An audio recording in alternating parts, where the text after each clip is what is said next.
Itu ya, kami hanya ingin menagih janji Presiden Prabowo untuk memberikan penghargaan yang sebesar-besarnya, dan Bunda harus tahu bahwa ini kami anggota di EGSS ini sudah lebih dari 1.000 anggota ya, ada dari 12 provinsi.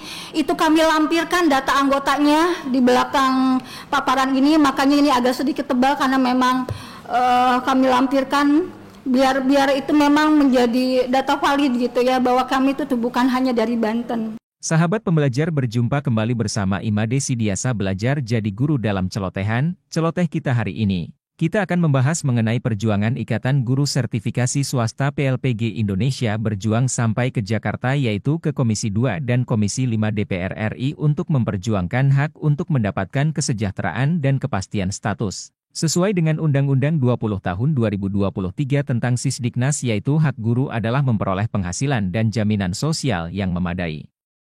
Nah, seperti apa beritanya? Mari kita simak bersama. Namun sebelumnya, bagi sahabat pembelajar yang belum subscribe, silahkan subscribe, like, komen dan share channel ini, untuk mendapatkan celotehan terupdate.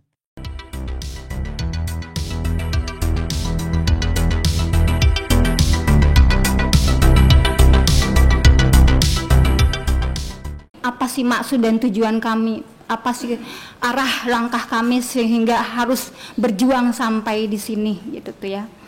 Lupa like, comment, subscribe, dan share.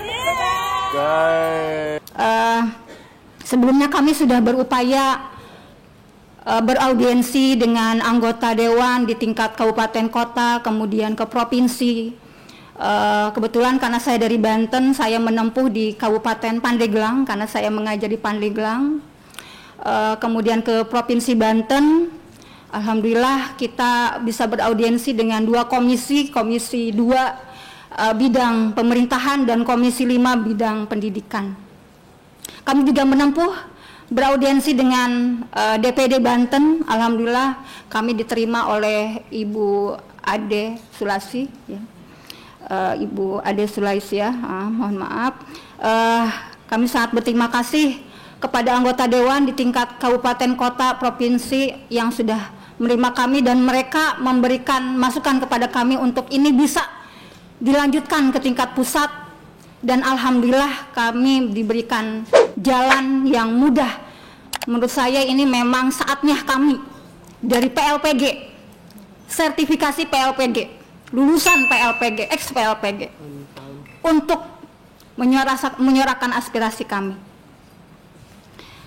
Telah kita sadari bahwa kewajiban dan peran guru itu semuanya sama antara guru di negeri maupun di guru swasta atau non ASN.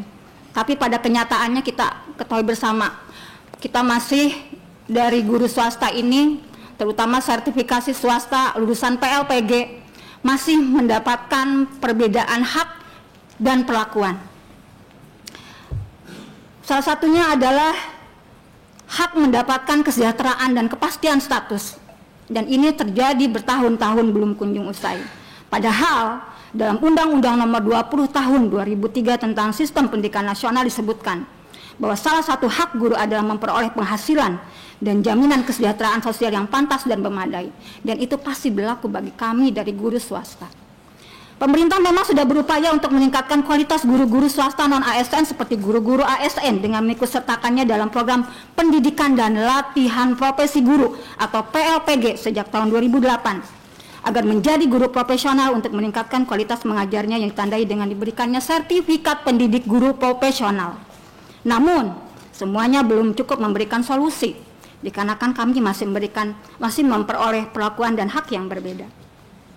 Masalah lain yang dialami guru swasta adalah adanya perbedaan perlakuan tentang keterbatasan akses untuk mengikuti tes atau menjadi prioritas CPNS atau P3K. Ada kalanya guru swasta kurang mendapatkan pengakuan atas prestasi dan kinerjanya dibanding guru ASN. Selain itu, masa kerja kami di SK Inpasing tidak dihitung tahun berjalan, di mana kami yang telah mengabdi 20 tahun hanya diakui 4 tahun masa kerja. 20 tahun, bahkan yang lebih dari 20 tahun hanya diakui 4 tahun masa kerja sampai saat ini. Perlakuan berbeda lainnya adalah guru sertifikasi senior swasta tertunda mendapatkan SK P3K hanya dikarenakan tidak ada penempatan di sekolah negeri. Padahal dia lulus tapi tidak lolos bersama guru-guru yang lainnya, padahal belum tentu yang lolos itu sudah bersertifikasi. Anggota Dewan Komisi 10 yang kami hormati, perlu diketahui semuanya bahwa guru sertifikasi swasta PLPG wadah kami ini adalah guru sekolah swasta yang telah mendapatkan sertifikat pendidik sebagai guru profesional setelah lulus mengikuti pendidikan dan latihan profesi guru PLPG selama 10 hingga 11 hari secara tatap muka, bukan daring, sejak tahun 2008 hingga 2017. Selama PLPG kami mengkaji kembali ilmu teori, ilmu praktek pendidikan atau pedagogik, bahkan wawasan kebangsaan, membuat modul ajar dan administrasi pembelajaran lainnya. Bahkan kami juga harus mengerjakan tugas-tugas dari mentor sampai tengah malam selama mengikuti PLPG tersebut. Untuk lulus PLPG selain tes tulis awal dan akhir, kami juga harus lulus tes praktek atau micro teaching yang erat kaitannya dengan proses pembelajaran. Dan untuk ikut terdaftar menjadi calon peserta PLPG, kami harus memiliki pengalaman mengajar sekurang-kurangnya 7 hingga 10 tahun. Ini artinya kami adalah guru-guru senior bersertifikasi yang saat ini mayoritas sudah mempunyai masa kerja hampir 20 tahun, bahkan lebih dari 35 tahun, yang akan pensiun 2 tahun lagi, bahkan mungkin tahun ini sudah mau pensiun. Beberapa tahun terakhir ini begitu mudah bagi guru-guru muda usia minim pengalaman untuk menjadi guru sertifikasi, meskipun belum lama mengajar, terutama yang berstatus PNS dengan menjadi peserta pelatihan profesi guru atau PPG sejak 2018 sebagai pengganti PLPG. Kita ketahui beda pemerintahan, beda istilah. Tadinya PLPG menjadi PPG. Bahkan pemerintah memfasilitasi adanya program PPG Prajabatan. Untuk siapa? Bagi calon guru. Jadi belum jadi guru udah ikut sertifikasi. Untuk apa? Ini kepentingannya untuk seleksi ASN guru. Selain menghamburkan anggaran negara, adanya PPG Prajabatan ini semakin menutup peluang kami menjadi ASN. Pertanyaannya, apa maksud pemerintah mengadakan sertifikasi besar-besaran bagi calon guru dan guru muda usia minim pengalaman, tapi di sisi lain mayoritas kami sebagai guru sertifikasi senior PLPG yang sudah mengabdi puluhan tahun hingga jelang masa pensiun kami belum memperoleh kepastian status sebagai ASN guru. Maka tidaklah mengherankan, ini poin pentingnya, tidak mengherankan. Kenapa? Jika di antara peserta didik kami sudah banyak yang menjadi guru P3 atau PNS menyalip melampaui kami, guru-gurunya sendiri. Mengapa kesenjangan dan ketidakadilan ini bisa sampai terjadi? Hadirin sekalian yang kami muliakan, penting untuk diketahui juga oleh semua pihak bahwa kami yang berada dalam Ikatan Guru Sertifikasi Swasta atau IGSS PLPG Indonesia adalah para guru sertifikasi swasta dari mulai jenjang TK RA, SDMI. Jadi kami juga banyak yang tergabung dengan kami ini di bawah naungan DEPAG, yaitu MI, MTS, MA, ya, SD hingga SMA, termasuk SKH, yaitu sekolah khusus bagi siswa yang berkebutuhan khusus. Yang mayoritas di mana nih kami mengabdi di yayasan yang masih memberikan subsidi silang kepada siswa yatim piatu dan kurang mampu. Berarti alias kami ini mengabdi di yayasan sosial, bukan komersial. Jadi jangan samaratakan kami dengan pegawai atau tenaga pendidik yang mengajar di yayasan yang mungkin bisa disebut dengan komersial, yang mungkin untuk pendaftaran masuknya saja udah luar biasa. Kami tidak seperti itu.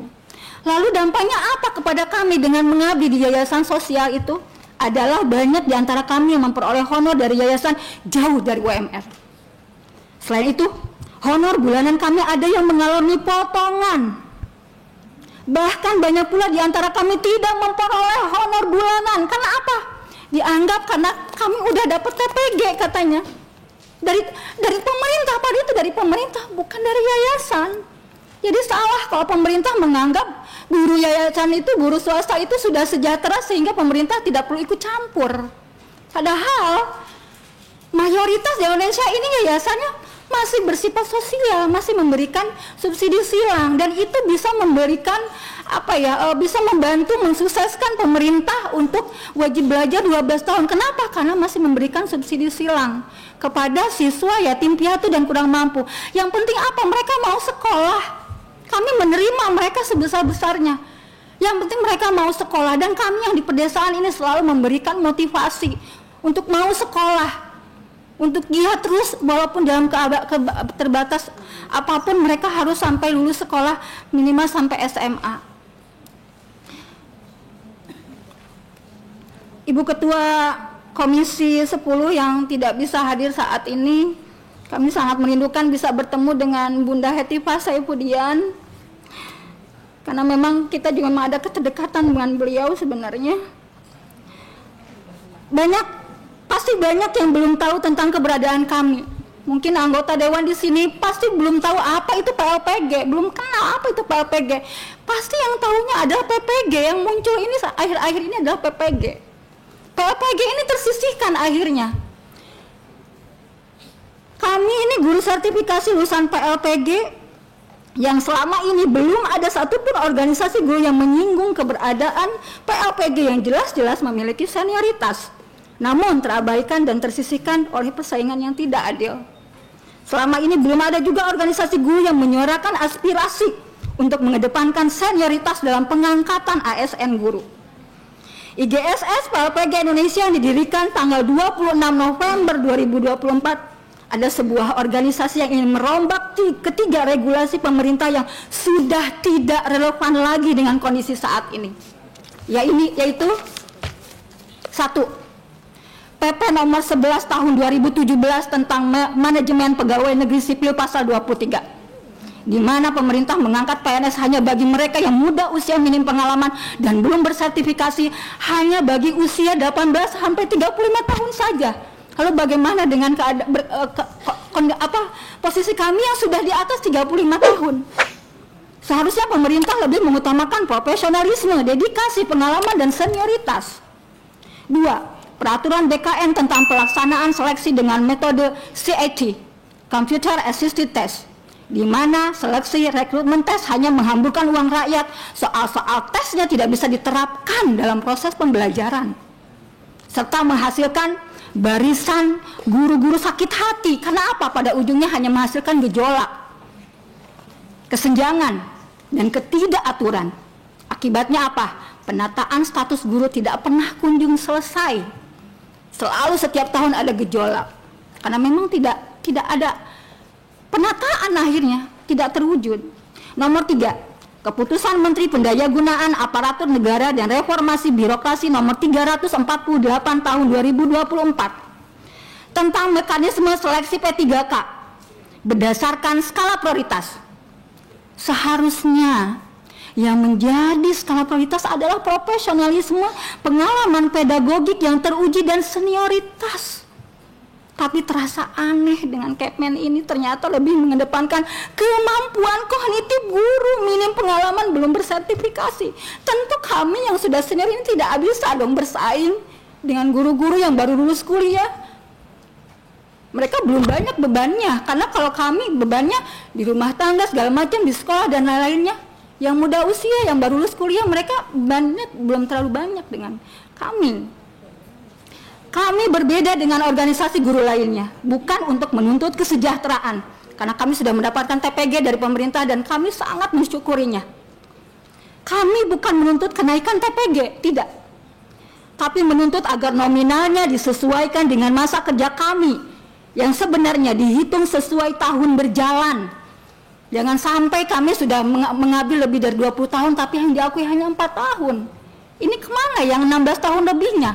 Kenapa dianggap goib? Jika ada rencana kenaikan TPG, maka utamakan besarannya sesuai senioritas, tanpa ada perbedaan nominal antara PNS dan non-PNS. Jadi aneh kalau kemarin disinggung di pidato Hari Guru Nasional atau yang disampaikan oleh Bapak Menteri Abdul Muti itu benar-benar belum memenuhi rasa keadilan bagi kami, karena ada perbedaan nominal antara PNS dan non-PNS. Kenapa yang PNS dihitung dengan 1 kali gaji pokok, kami hanya naik 500.000? Di mana rasa keadilannya? Dan itu akan terus mencederai hati guru, terutama yang swasta. Terkait dengan pengangkatan ASN guru, selama ini pemerintah merekrut secara rutin setiap tahunnya melalui tes CPNS dan tes P3K yang pastinya menghabiskan dana APBN yang tidak sedikit. Pertanyaannya, untuk apa pemerintah mengadakan PLPG jika kemudian yang menjadi PNS atau P3 adalah guru-guru muda usia minim pengalaman yang belum bersertifikat pendidik? Apakah pemerintah belum cukup untuk menguji kompetensi kami yang telah lulus tes tulis, tes akhir, tes praktek untuk memperoleh sertifikat pendidik guru profesional? Sehingga kenapa harus diuji kembali dengan soal-soal tes CPNS yang sebenarnya nggak aplikatif di ruang kelas? Tidak bisa kita terapkan pada anak-anak sekolah TK, SD, SMP, nggak bisa. Karena itu hanya mengandalkan kemampuan kognitif saja. Mengapa pemerintah tidak memprioritaskan kami yang sudah bersertifikat pendidik lulusan PLPG yang diakui profesionalismenya itu sendiri oleh pemerintah untuk dijadikan ASN guru? Mengapa pemerintah tidak pernah membuka peluang tanpa tes bagi kami dalam pengangkatan ASN guru? Tidak pernahkah terbayangkan oleh pemerintah bagaimana guru-guru senior nih mau menjelang pensiunnya aja masih harus berjuang ikut tes, ya? Dari pedesaan aja harus ke perkotaan, harus menyeberang sungai segala macam. Demi apa? Demi sebuah status ASN, karena ingin memperbaiki nasib kehidupannya. Kenapa pemerintah tidak memperhatikan hal seperti itu? Kok tidak ada perasaannya gitu loh? Guru-guru yang sudah menjelang pensiun masih harus ikut tes.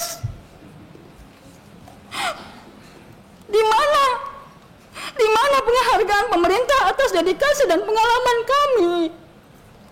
Pemerintah memang membuka pendaftaran ASN guru bagi guru swasta, tapi lagi-lagi itu bukan dikhususkan bagi kami yang sudah senior.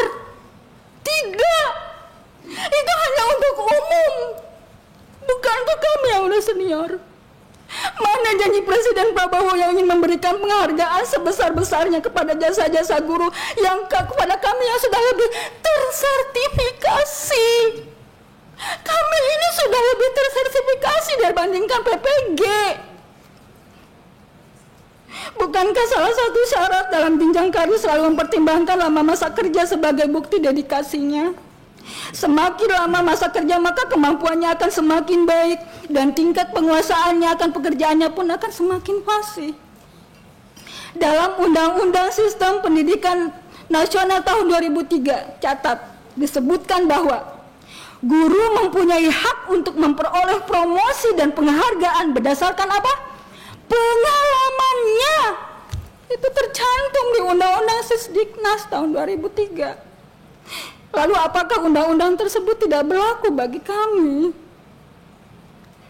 Hadirin peserta rapat yang kami hormati, kami tak habis pikir bagaimana bisa guru senior sudah bersertifikasi, berpengalaman, menjelang pensiun 5 tahun bahkan 2 tahun lagi tertutup peluangnya menjadi PNS hanya karena berdedikasi di swasta yang notabene di bawah yayasan sosial. Sebaliknya, guru yang baru mengajar 5 tahun bahkan baru lulus kuliah, masih minim pengalaman, belum bersertifikasi, masih sangat lama pula masa pensiunnya, justru berpeluang lebih besar menjadi PNS hanya karena mengajar di negeri, hanya karena mengajar di negeri baru 2 tahun. Di mana implementasi Undang-Undang Sisdiknas yang menyebutkan bahwa guru mempunyai hak untuk memperoleh promosi dan penghargaan berdasarkan pengalaman dan dedikasinya?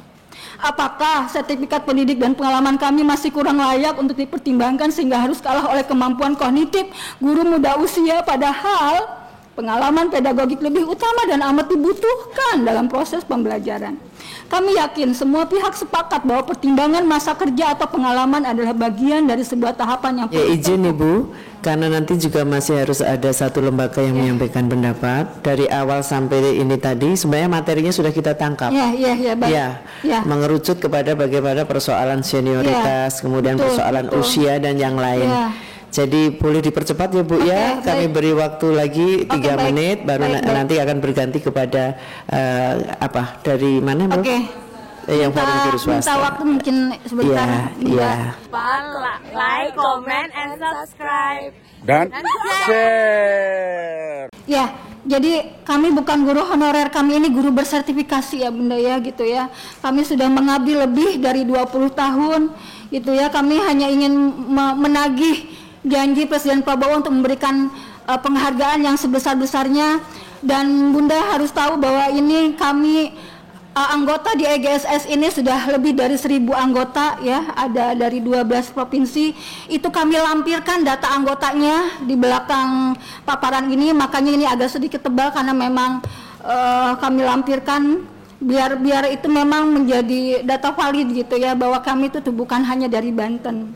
Beberapa hari yang lalu, tepatnya tanggal 14 Januari telah dirilis Peraturan Menteri Pendidikan Dasar dan Menengah Nomor 1 Tahun 2025 tentang redistribusi guru ASN pada satuan pendidikan yang diselenggarakan oleh masyarakat. Semoga peraturan ini menjadi salah satu angin segar demi terwujudnya mimpi besar kami agar tetap mengabdi di sekolah asal atau di sekolah induk kami masing-masing dengan status sebagai PNS, sebagai penghargaan terhadap senioritas kami. Izinkan saya menyampaikan tuntutan dan masukan. Jadi kami tidak hanya menyampaikan tuntutan, tapi ada masukan kepada pemerintah untuk membantu menyelesaikan permasalahan status guru. Pertama, angkat secara otomatis tanpa tes guru senior sertifikasi lulusan PLPG menjadi PNS di tahun 2025 bagi usia minimal 41 tahun. 2, prioritaskan guru tetap yayasan lulusan PLPG sebagai redistribusi guru ASN di sekolah induknya masing-masing. 3, utamakan guru senior bersertifikasi PLPG dalam pengangkatan PNS yang mengabdi di yayasan yang masih memberikan subsidi silang bagi siswa yatim piatu dan kurang mampu, dan bukan guru pemilik yayasan atau pengurus inti keluarga yayasan. 4, ini sangat penting sekali, ini poin 4, daftarkan seluruh data guru senior swasta bersertifikasi PLPG ke dalam pangkalan data atau database pegawai non-ASN BKN. Kami minta Bu, kami ini yang terdaftar di sini, anggota kami ini bisa dimasukkan ke database non-ASN BKN.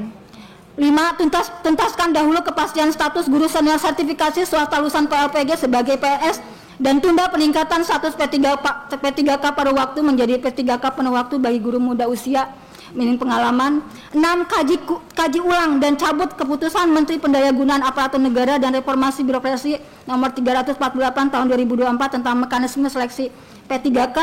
7, cabut segera PP nomor 11 tahun 2017 tentang manajemen pegawai negeri sipil. 8, cabut segera peraturan BKN tentang pelaksanaan seleksi dengan metode CAT. Hapus program PPG prajabatan bagi calon guru karena sertifikasi dan TPG hanya diberikan kepada guru dengan masa mengajar minimal 10 tahun, bukan yang belum atau baru lulus kuliah. 11, gunakan perhitungan masa kerja tahun berjalan dalam SK Inpassing guru swasta secara otomatis melalui info GTK. 12, tolak rencana pengangkatan ASN guru dengan skema PPG P3K PNS tahun 2025 yang menghususkan istilah PPG, tapi prioritaskan lulusan PLPG terlebih dahulu. 13, buat segera regulasi yang sepenuh hati melindungi hak-hak guru swasta yang bisa menjadi payung hukum bagi guru swasta dalam menjalankan tugas dan kewajibannya. Masukannya, izinkan kami memberikan masukan ini untuk mendukung program Presiden Prabowo dalam Asta Cita ya, untuk memperkuat pendidikan, yaitu 1, terapkan jenjang karir untuk seleksi ASN guru. Kita ketahui ASN guru itu ada P3K dan PNS, maka kami memberikan skemanya sebagai berikut. PPG hanya untuk dalam jabatan, hanya untuk usia 32 sampai 35 tahun, P3K 36 sampai 40 tahun, PNS 41 sampai 60 tahun. Kenapa kami memberikan skema tersebut? Supaya semua guru itu akan menyadari dengan sendirinya bahwa untuk memperoleh tahapan menjadi ASN guru itu ada waktunya, ada masanya. Gitu tuh. Jadi yang misalnya oh iya karena saya masih 10 tahun, oh saya baru 15 tahun, saya juga berarti nanti ada prosesnya kok untuk menjadi PNS gitu. Kemudian penuhi persyaratan dan kualifikasi bagi guru-guru calon PNS itu lebih selektif lagi. Kenapa? Karena kami yang mengajar di yayasan saja mereka selektif memilih kami. ya selektif sekali, mengajar segala macam. Nah, pemerintah juga harus lebih selektif lagi. Kemudian buka lebih banyak lagi TK, SKH dan madrasah berstatus negeri di tingkat provinsi dan kabupaten kota, karena di Banten itu hanya 1 sampai 2 saja yang berstatus negeri, SKH, madrasah itu ya. Sedangkan yang berstatus swasta itu bisa lebih dari 25 sekolah. Itu saja mungkin yang bisa kami sampaikan. Mudah-mudahan ini